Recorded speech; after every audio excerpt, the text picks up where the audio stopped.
Today, we'll be taking a look at Super Mario World, diving deep into the iconic game we all loved as kids. To some, this is considered one of the best games ever made. So let's take off our nostalgia goggles and see just how great this game is compared to our memories.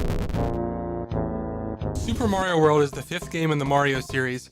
It was released in 1990 as a launch title for the Super Nintendo. With a team of only 16 people, it took Nintendo 3 years to develop the game. To put this into perspective, the original Super Mario Bros. Was developed by only 7 people.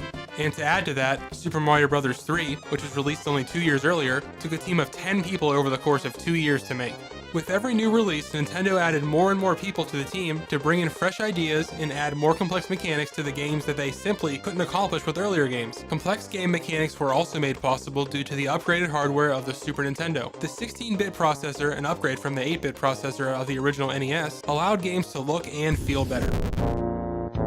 Once the game loads, we see Mario running across the level, grabbing a turtle shell, and throwing it against a block to reveal an egg. As we all know, this egg hatches into Yoshi, who Mario can ride and use to eat up enemies. However, what some people may not know is that this is the first game that Yoshi was introduced in. Correct, and Nintendo couldn't have done a better job at introducing this new character. Instead of randomly running into this strange dinosaur while in the middle of the game and not knowing what to do, this short clip shows pretty much everything you need to know about your new companion. That's right. Instead of guessing what might happen when you get hit by an enemy while on Yoshi, the intro shows you just that. Miyamoto actually wanted Yoshi in the original Super Mario Bros., but due to the lack of technology at the time, he had to scrap the idea until technology could catch up. It wasn't until Super Mario Bros. 3 that Miyamoto tried to get this green dinosaur into the game for a second time. But, just like with the original game, the technology still couldn't handle it. Finally, with Super Mario World, they were able to code in Yoshi and never turn back. Yoshi has since been a huge part in the Mario universe.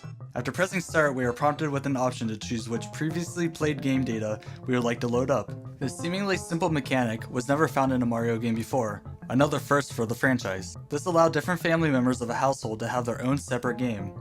If there weren't any saved files in the slots, selecting an empty slot created a new game. After selecting your game slot, you are then prompted to select how many players can play.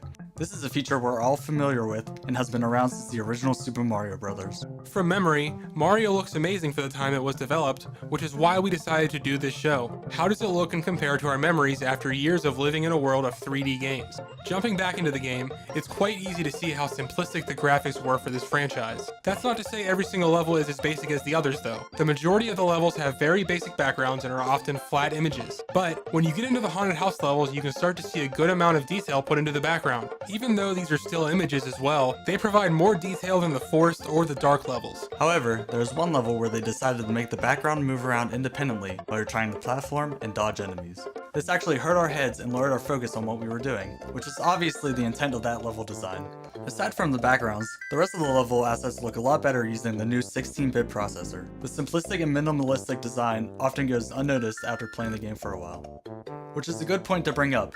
When you first dive into the game, you notice right away that it doesn't look as great as you remember. However, after playing the game for quite some time, you kind of just forget about how it looks compared to how you remember it, and you just focus on the game. Alright, I read the script, I'm just trying to do the voiceover here. And even though you're fucking wrong, okay? Because the art style looks good, it holds up, it's supposed to look simple, it's not supposed to look good. It's supposed to look like Mario, and it does. So I think it holds up, and I think that you're fucking wrong. We're not even doing the same thing. So that's it. That's the end of that. No. Alright, we're done. One thing that the Mario franchise is undeniably great at is the music. When you think of Mario, the first music to pop in your head is probably from the first game in World 1-1 and 1-2. The original Super Mario Bros. Set a standard for catchy songs that never seem to leave your head, and Super Mario World is no exception to this.